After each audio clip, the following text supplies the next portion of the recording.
Hello, I'm Reverend Rick, and it is my honor to be with you today. We really hope that this video is a blessing to you. And if it is, please consider making a donation. People watch our videos locally when they cannot necessarily come to church throughout the United States and the world. So please join us and click the link below and make a donation. Thank you, and let this be a blessing to you.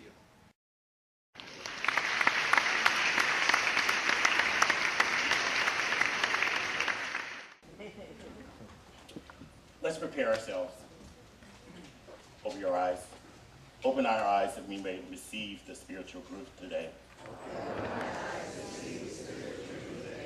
Open over your ears. Open our ears to receive the spiritual truth today. Cross your heart. And we open our hearts to receive the spiritual truth today. The spiritual truth I am dealing with today answers this question. What does love got to do with it? It has everything to do with it. Love has everything to do with it. Those of you who were around in the 80s and 90s understand that this is actually the story of Tina Turner. Now, I love overcomer stories. And she's one of those overcomers. So I love those stories. Now I shared with you a video earlier, and it's a video about Nick.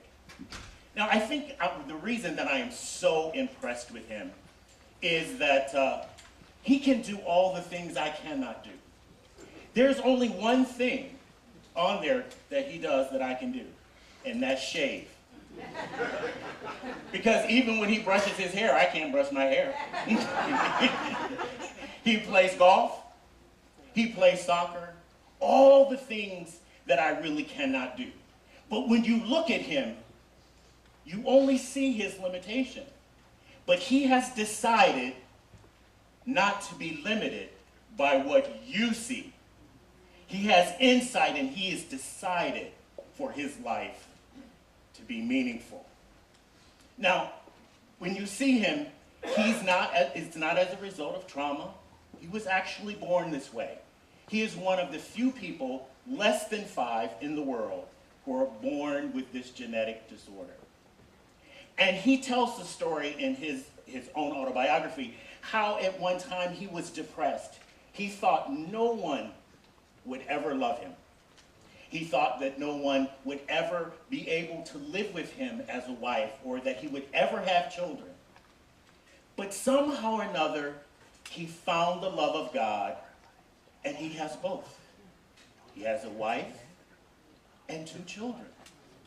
So though he has no arms and legs, some's working. But I love overcomer stories. I love them. I love them. So we are almost at Christmas, and if you want a Christmas story, you have to come back tomorrow night at 7:30 for the Christmas story. 7 o'clock? Excuse me, you have to come back at 7 o'clock for the Christmas story. I want to talk about Advent. I want to talk about the spirit of expectation, of optimism. The fact that you can feel the excitement on your inside. You know something is going to happen. You're just not sure what.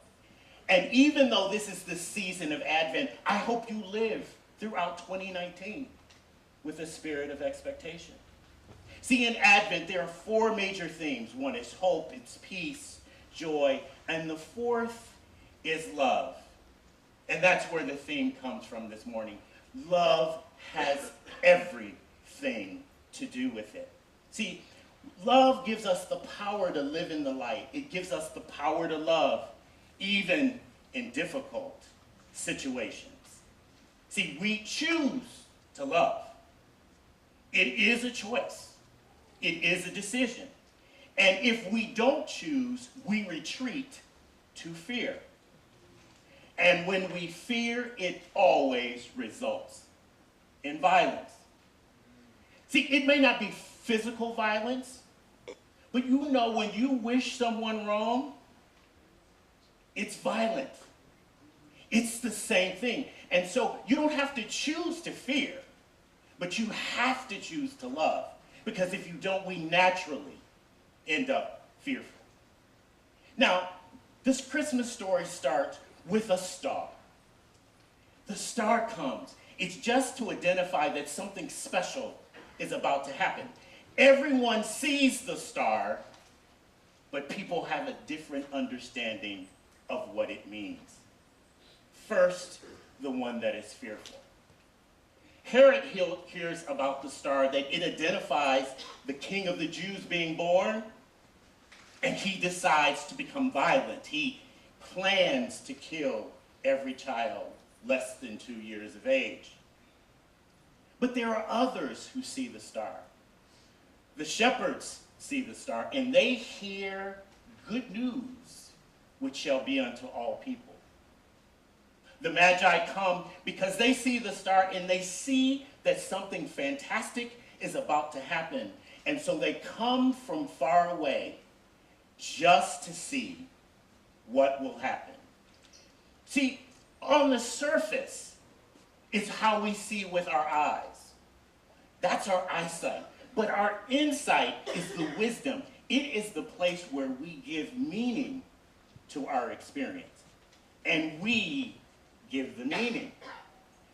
No one else can give us the meaning. So what does love got to do with it? I think you have to do at least 3 things. You have to hear what God is saying. You've got to see what God is doing.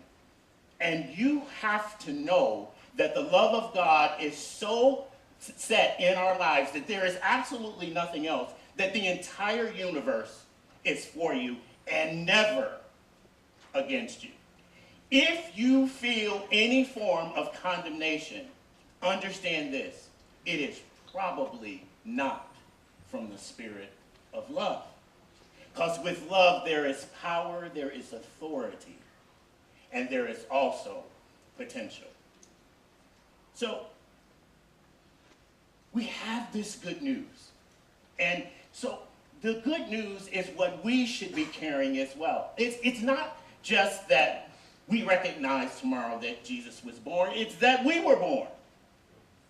Okay? We all came here the same way by the incarnation of Spirit.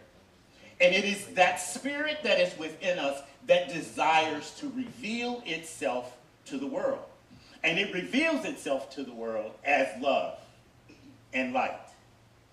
And it is the only way the world receives the love and light is from us.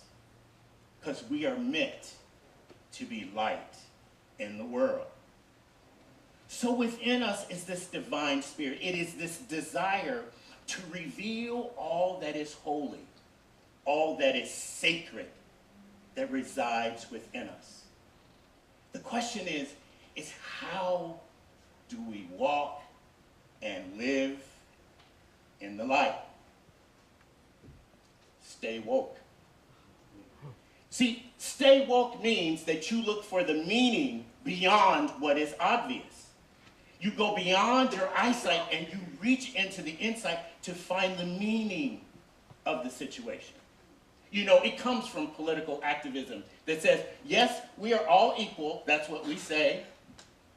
But we know when we look deeper, when we stay woke, we recognize that we are not. Women still make less than men. There is still gender issues. And that spirit still continues in our world today. But we are to stay woke because we have to choose to resist the actual seduction of becoming fearful. We must choose to live and operate in love. So as we continue this Christmas season, as we go into 2019, make a decision that everywhere you go and everything that you do, you will do it from the spirit of love. If you do not, where you are will have a void that only you can fill. See, there is a thing called divine providence. It just means that we are there, and because we are there, we are supposed to be there, and we are supposed to demonstrate love wherever we are and whatever we do. Live next year and forever with this spirit of optimism, of expectation, and of excitement. It allows the ability for us to share love so much easier. What's love got to do with it? Everything. And so it is.